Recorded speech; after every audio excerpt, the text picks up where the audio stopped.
آج سورہ یوسف کی تلاوت ہوئی۔ سورہ یوسف میں حضرت یوسف علیہ السلام کا قصہ بیان کیا گیا ہے۔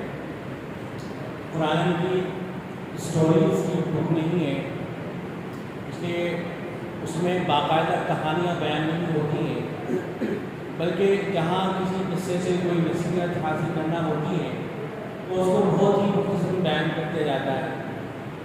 لیکن حضرت یوسف علیہ السلام کا قصہ تنہا ایک ایسا قصہ ہے کہ جسے اللہ تبارک و تعالیٰ نے سارے کو ایک جگہ بیان کیا ہے، شروع سے لے کے آخر تک پورے واقعے کو ایک جگہ بیان کیا گیا ہے۔ مشہور واقعہ ہے، ہم سب کو پتہ ہوتا ہے، وہ واقعہ رپیٹ کرنے کی ضرورت نہیں ہے، البتہ اس واقعے سے بہت سے واقعات سمجھ میں آتے ہیں، اسباب سمجھ میں آتے ہیں، تو انہی کو جو ہے مختصر بیان کیا جاتا ہے۔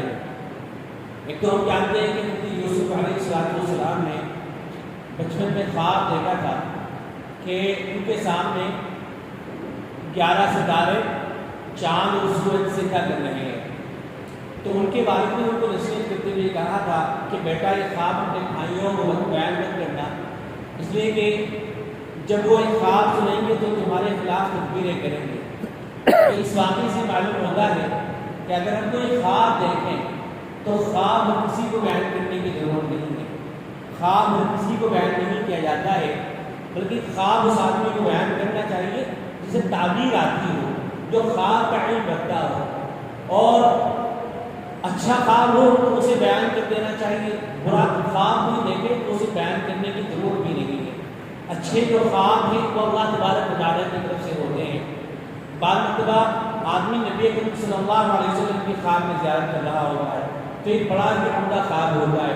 حدیث میں آتا ہے اللہ کے نبی صلی اللہ علیہ وسلم نے ارشاد فرمایا کہ اگر کوئی خواب میں مجھے دیکھتا ہے تو مجھے کو دیکھتا ہے، اس لیے کہ شیطان میری شکل اختیار نہیں کر سکتا ہے، تو اگر کوئی خواب میں نبی کو دیکھ رہا ہے تو وہ نبی کو دیکھ رہا ہے۔ تو ایک بات تو یہ معلوم ہوئی کہ خواب جو ہے کسی کو بیان نہیں کرنا چاہیے۔ پھر اس کے بعد آگے اس قصے کے اندر یہ ہے کہ جب حضرت یوسف علیہ السلام بڑے ہوئے اور زلیخا کے یہاں چلے گئے تو زلیخا نے ان کو بہکانے کی کوشش کی، لیکن حضرت یوسف علیہ السلام نے جواب میں فرمایا کہ معاذ اللہ، میں اللہ سے ڈرتا ہوں۔ کہتے ہیں یہاں بعض مفسرین نے لکھا ہے کہ جب زلیخا حضرت یوسف کے سامنے آئی تو آ کر کے حضرت یوسف علیہ السلام کی تعریف کرنے لگی، کہنے لگی کہ جو تمہارے بال ہیں بڑے خوبصورت ہیں۔ حضرت یوسف نے جواب میں فرمایا کہ جب میں مر جاؤں گا تو یہ بال سب سے پہلے جدا ہو جائیں گے۔ زلیخا نے کہا کہ آپ کی جو آنکھیں بڑی خوبصورت ہیں، تو حضرت یوسف نے جواب میں کہا کہ جب میں مروں گا تو سب سے پہلے میری آنکھیں ہی نکل جائیں گی۔ زلیخا نے کہا کہ آپ کا جو چہرہ بڑا نورانی ہے، بہت خوبصورت ہے، تو حضرت یوسف نے جواب میں کہا کہ جو میرے گال ہے، جو چہرہ ہے، ان کو کیڑے کھا جائیں گے، سب کا سب ختم ہو جائے گا۔ حالانکہ جو نبی ہوتے ہیں ان کا جسم مٹی میں نہیں ملتا ہے، ان کے جسم کو کیڑے نہیں کھاتے ہیں یا ان کے بال خراب نہیں ہوتے ہیں، نبی جیسے ہوتے ہیں ویسے ہی رہتے ہیں۔ اگر کسی بھی نبی کی قبر کو کھول کے دیکھا جائے، ہمارا مسلمانوں کا عقیدہ یہ ہے کہ مٹی نبی کو نہیں کھاتی ہے، نبی کے جسم کو نقصان نہیں پہنچاتی ہے۔ اللہ کے نبی صلی اللہ علیہ وسلم نے ارشاد فرمایا کہ اللہ تبارک و تعالیٰ نے مٹی کے اوپر انبیاء کے جسموں کو حرام قرار دے دیا ہے، تو جو جسم ہوتے ہیں وہ محفوظ رہتے ہیں، لیکن اس کو سمجھانے کے لیے، اس لیے کہ وہ گناہ کی دعوت دے رہی تھی، اس کو سمجھانے کے لیے حضرت یوسف علیہ السلام نے اس طرح کی باتیں کی کہ جو جسم ہے انسان کا یہ سب تو ختم ہو جانے والا ہے، وہ چیزیں دیکھنی چاہیے ہمیں جن کا اللہ تبارک و تعالیٰ نے حکم دیا ہے۔ تو دیکھیں حضرت یوسف علیہ السلام کو گناہ کی دعوت دی جا رہی تھی، لیکن حضرت یوسف علیہ السلام نے منع کر دیا۔ حدیث کے اندر آتا ہے اللہ کے نبی صلی اللہ علیہ وسلم نے ارشاد فرمایا کہ کل قیامت کے دن جب کوئی سایہ موجود نہیں ہوگا، 7 لوگ ایسے ہوں گے کہ جن کو اللہ تبارک و تعالیٰ اپنا سایہ عطا فرمائیں گے، تو ان میں وہ نوجوان بھی ہوگا کہ جسے کسی خوبصورت عورت نے گناہ کی دعوت دی ہوگی، عورت خوبصورت بھی ہو، پیسے والی بھی ہو، گناہ کی دعوت دے رہی ہو، اور نوجوان آگے بڑھ کر یہ کہہ دے کہ میں اللہ سے ڈرتا ہوں اور جس چیز کی طرف تو بلا رہی ہے میں اس کے لیے تیار نہیں ہوں، تو کل ایسا نوجوان قیامت کے دن اللہ تبارک و تعالیٰ کے سائے میں ہوگا۔ تو نوجوانوں کو سوچنا چاہیے. آج کل ہم نہ جانے کہاں کہیں فیس بک پر، واٹس ایپ پر اور اننون نمبروں پر نہ جانے کس سے کانٹیکٹ کرنے کی کوشش کرتے ہیں. یاد رکھنا چاہیے نوجوانوں کی خوبی نہیں ہوا کرتی ہے. نوجوانوں کی خوبی اور خاصیت یہ ہوتی ہے کہ اگر ان کو گناہ کی دعوت بھی دی جا رہی ہو، کسی کی طرف سے بلایا بھی جا رہا ہو، تو یہ کہہ دیں کہ میں اللہ سے ڈرنے والا ہوں، میں اس گناہ کے لیے تیار نہیں. تو ایک قصہ تو یہ معلوم ہوا، یہ ایک سبق تو یہ معلوم ہوا.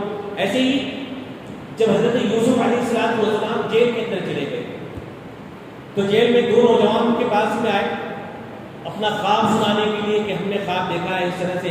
ایک نے کہا کہ میں نے خواب دیکھا ہے کہ میں انگور کو نچوڑ رہا ہوں. دوسرے نے کہا کہ میں نے خواب دیکھا ہے کہ میں میرے سر کے اوپر روٹیوں کی اور ٹوکری رکھی ہوئی ہے اور وہ جو روٹیاں ہیں ان کو پرندے نوچ نوچ کے کھا رہے ہیں.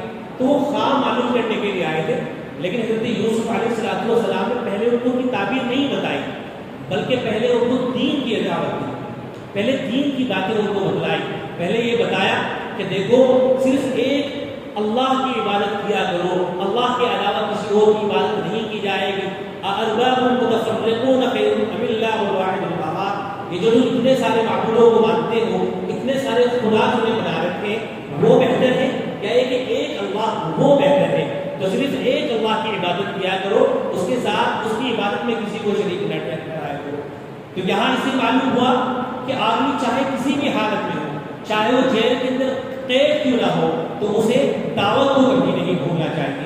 جب کبھی بھی ہمیں موقع مل رہا ہو خدا کا پیغام لوگوں تک پہنچانے کا، جب کبھی بھی ہمیں موقع مل رہا ہو کہ ہم کسی کو دین کی بات بتلا سکیں، تو چاہے سچویشن کیسی بھی ہو، ہمیں خدا کا پیغام اور دین کی بات اس آدمی تک پہنچا دینی چاہیے. ہماری تاریخ کے اندر نہ جانے کتنے واقعات علماء کیسے ملتے ہیں کہ علماء کو جیل کے اندر ڈال دیا گیا، قید کے اندر ڈال دیا گیا، لیکن قید کے اندر رہتے ہوئے بھی، جیل کے اندر رہتے ہوئے وہ دین کی خدمت کرتے رہے اور دین کی خدمت کو انہوں نے نہیں چھوڑا. میں ایک واقعہ سناتا ہوں آپ کو. ایک بہت بڑے مفسر اور فقیہ گزرے ہیں جن کا نام ہے علامہ سرخسی رحمۃ اللہ علیہ. ان کی ایک بہت بڑی کتاب ہے، بڑی مشہور و معروف کتاب ہے، فقہ حنفی کے اندر وہ کتاب ہے، اس کا نام ہے المبسوط. یہ کتاب ابھی جو پبلش ہو رہی ہے 32 والیوم کے اندر کی پبلش ہو رہی ہے، 32 جلدوں کے اندر 32 والیوم ہے. آپ اندازہ لگا سکتے ہیں کہ کتنی بڑی کتاب ہوگی. لیکن جانتے ہو اس کو کیسے لکھا تھا انہوں نے جو اس کو لکھنے والے ہیں انہوں نے کنویں کے اندر رہ کر، کنویں کے اندر ان کو قید کر دیا گیا تھا، وہاں رہ کر انہوں نے اس کتاب کو لکھا تھا. واقعہ یہ ہوا تھا کہ علامہ سرخسی رحمۃ اللہ علیہ ان کے زمانے میں جو بادشاہ تھا اس نے ایک ایسی لڑکی سے نکاح کر لیا تھا جس کی ابھی عدت نہیں کھل رہی تھی. ہم جانتے ہیں مسئلہ یہ ہے کہ اگر شوہر بیوی کو طلاق دے دے یا شوہر کا انتقال ہو جائے تو جب تک کہ اس عورت کی عدت نہیں گزر جائے گی تب تک کہ اس سے کوئی شخص نکاح نہیں کر سکتا ہے. پہلے اس کی عدت گزرے گی، عدت گزر جانے کے بعد کوئی اس سے نکاح کرے گا، اس سے پہلے نکاح نہیں ہو سکتا ہے. تو ہوا یہ کہ جو بادشاہ تھا اس نے ایک ایسی عورت سے نکاح کر لیا جس کی ابھی عدت نہیں گزری تھی، عدت میں تھی وہ. تو وہ جو عالم تھے علامہ سرخسی رحمۃ اللہ علیہ ان کو معلوم ہوا اور جا کر لوگوں نے ان سے مسئلہ معلوم کیا، فتویٰ ان سے معلوم کیا گیا. تو علامہ سرخسی رحمۃ اللہ علیہ نے فتویٰ دیا کہ جو بادشاہ سلامت نے نکاح کیا ہے وہ نکاح نہیں ہوا ہے، ان کا نکاح نہیں ہوا ہے، ان کو یہ نکاح ختم کرنا چاہیے. پہلے عدت گزرے گی اس کے بعد وہ نکاح کریں گے. لیکن جو بادشاہ تھا اسے غصہ آ گیا، اس نے کہا کہ ایک شخص میرے خلاف ایسی گفتگو کیسے کر سکتے ہیں. چنانچہ انہوں نے علامہ سرخسی رحمۃ اللہ علیہ کو لکھ بھیجا کہ یا تو آپ اپنا فتویٰ بدل لو، اپنی رائے بدل لو، ورنہ آپ کو جیل کے اندر ڈال دیا جائے گا. علامہ سرخسی رحمۃ اللہ علیہ نے جواب میں لکھا کہ میں ایک عالم دین ہوں، میرا کام مسئلہ بتانا ہے، مسئلہ بنانا نہیں ہے. قرآن و سنت کے اندر جو کچھ لکھا ہوتا ہے میں وہ بتاتا ہوں، اپنی طرف سے کچھ بنا کر نہیں کہتا ہوں. جو کچھ لکھا ہوا ہے اسی کو بتاتا ہوں. قرآن و سنت کے اندر یہی لکھا ہوا ہے آپ کا نکاح نہیں ہوا ہے، لہذا آپ کا نکاح نہیں ہو سکتا ہے. تو جو بادشاہ تھا اس کو غصہ آیا اور اس نے لے جا کر کے علامہ سرخسی رحمۃ اللہ علیہ کو ایک بہت گہرا کنواں تھا، بہت بڑا اور بہت گہرا کنواں تھا، اس کے اندر اتار دیا گیا اور ان کو وہاں لے جا کر قید کر دیا گیا. علامہ سرخسی رحمۃ اللہ علیہ اس کنویں کے اندر رہنے لگے. تو ان کے کچھ اسٹوڈنٹس تھے جو ان کے پاس پڑھا کرتے تھے، انہوں نے کسی طرح سے بادشاہ سے جا کر یہ ریکویسٹ کی کہ ہم اپنے استاد کے پاس جا کر پڑھنا چاہتے ہیں، تو بادشاہ نے ان کو پڑھنے کی اجازت دے دی۔ چنانچہ جو اسٹوڈنٹ تھے پڑھنے کے لیے آیا کرتے تھے علامہ سلفسی رحمۃ اللہ علیہ کے پاس، جو کنواں تھا اس کے چاروں طرف طلبہ بیٹھ جایا کرتے تھے۔ علامہ سلفسی رحمۃ اللہ علیہ کنویں کے اندر سے آواز لگا کر ان کو پڑھایا کرتے تھے۔ پہلے قرآن مجید کی آیت سناتے، حدیث سناتے، پھر بتاتے کہ اس سے کون سا مسئلہ نکل رہا ہے، کس طرح سے اس سے مسئلہ نکل رہا ہے۔ یہ سارا کام وہ کنویں کے اندر رہ کر رہے تھے، اور اس طرح سے کنویں کے اندر رہتے رہتے انہوں نے اپنے طلباء کے ذریعے سے اتنی ضخیم اور اتنی موٹی کتاب لکھوائی جسے ہم آج دنیا کے اندر المبسوط کے نام سے جانتے ہیں، اور یہ شاید دنیا کی واحد کتاب ہے، دنیا کی ایک کتاب ہے کہ جو کنویں کے اندر سے لکھی گئی ہے۔ دنیا کے اندر آپ کو کوئی اور واقعہ اس طرح کا نہیں ملے گا کہ کسی اور شخص نے کنویں کے اندر رہتے ہیں اس طرح سے جو ہے ایک کتاب کو لکھوایا ہو۔ لیکن وہ عالم دین ایسے تھے کہ انہوں نے کنویں کے اندر رہتے ہوئے، جبکہ ہر چیز ان سے کاٹ دی گئی تھی، ان سے زندگی کو ختم کرنے کی کوشش کر دی گئی تھی، اس کے باوجود انہوں نے علم کو جاری رکھا، دین کی خدمت کو کنویں کے اندر رہتے ہوئے بھی انہوں نے جاری رکھا۔